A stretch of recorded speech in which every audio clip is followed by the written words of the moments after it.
महाराज जी के आज के विशेषांक में रक्षा सूत्र परिवार के सभी सदस्यों का हार्दिक स्वागत है। बाबा जी के भक्तों को राम राम। किशन के अनुभव का दूसरे भक्तों को भी पता चल गया और हम लोगों के बीच भी सत्संग के समय चर्चा का विषय रहा। इससे किसी को भी विश्वास करने में असहजता का अनुभव नहीं हुआ और सभी ने बारंबार बाबा जी को वस्तुतः हनुमान जी कहा। अपने अनुभव से प्राप्त हमारे सौभाग्य के लिए हमें भक्तों की बधाइयाँ भी मिली। उन्होंने कहा कि बाबा जी ने अपने आप को प्रकट कर हमारे ऊपर अत्यंत दया की है। यह मामला कुछ समय के लिए समाप्त हो चुका था, किंतु यह भूमिका स्वरूप सदैव बनी रही। जब भी बाबा जी की हनुमान जी का अवतार की बात आती तो इस घटना का बारंबार स्मरण किया जाता था। कुछ वर्षों बाद की एक दूसरी घटना थी जो उतनी ही महत्वपूर्ण थी और उसी कमरे में घटित हुई थी और ठीक उसी प्रकार बिस्तर पर लेटे हुए स्थिति में किशन उनके सामने चारपाई पर बैठे हुए थे, जिन्हें कोई अनुमान नहीं था कि क्या हो रहा है। यह घटना पहले तो एक रहस्य के रूप में थी, किंतु बाद में इससे मैं पूरा आश्वस्त हो गया कि बाबा जी वास्तव में हनुमान जी हैं। मेरे प्रश्नों का पूर्ण समाधान हो चुका था। हम अगस्त के प्रारंभ में कैंची से लौटे थे। रोज देर रात को मेज के सामने बैठकर मेरा अध्ययन करने का अभ्यास था। मुझे बाबा जी के शयन कक्ष से ही अपने कमरे में जाना होता था। दोनों कमरे के बीच एक दरवाज़ा था जो सदैव खुला रहता था। बाहरी द्वार बंद रहता था, किंतु यह द्वार कभी बंद नहीं किया जाता था। अपने कमरे में बैठकर मैं बाबा जी का शयन कक्ष देख सकता था। मुझे ऐसा लगा कि बाबा जी अपने कमरे में हैं, जबकि वे सशरीर वहाँ नहीं थे। इस प्रकार का अनुभव बहुधा होते रहते थे, अतः मैंने ध्यान नहीं दिया। रात आधी बीत चुकी थी। घर के सभी लोग पूरी नींद में थे।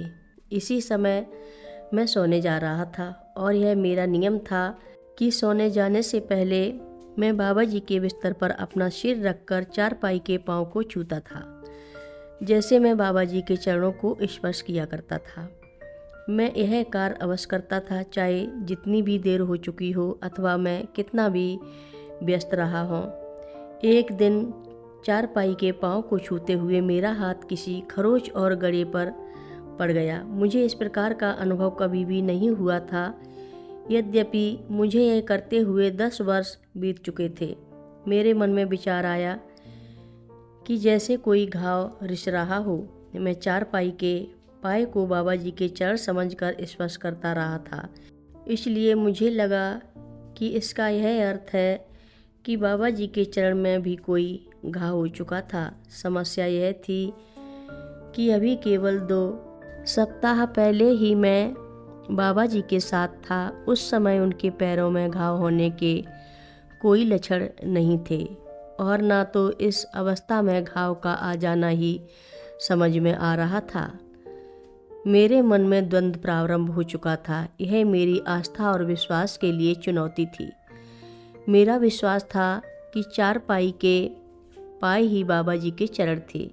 चारपाई के पाए में खरोच और गड्ढा था, किंतु बाबा जी के पाँव में कोई फोड़ा या फुंसी भी नहीं थी। मुझे पूरा विश्वास हो गया कि ऐसा नहीं हो सकता। अतः मैं इसी परिणाम पर पहुंचा कि चारपाई का पाया बाबा जी का चरण नहीं हो सकता था। दोनों अलग अलग हैं। मुझे यह भी लगा कि इतने वर्षों तक की मेरी मान्यता केवल भ्रम थी।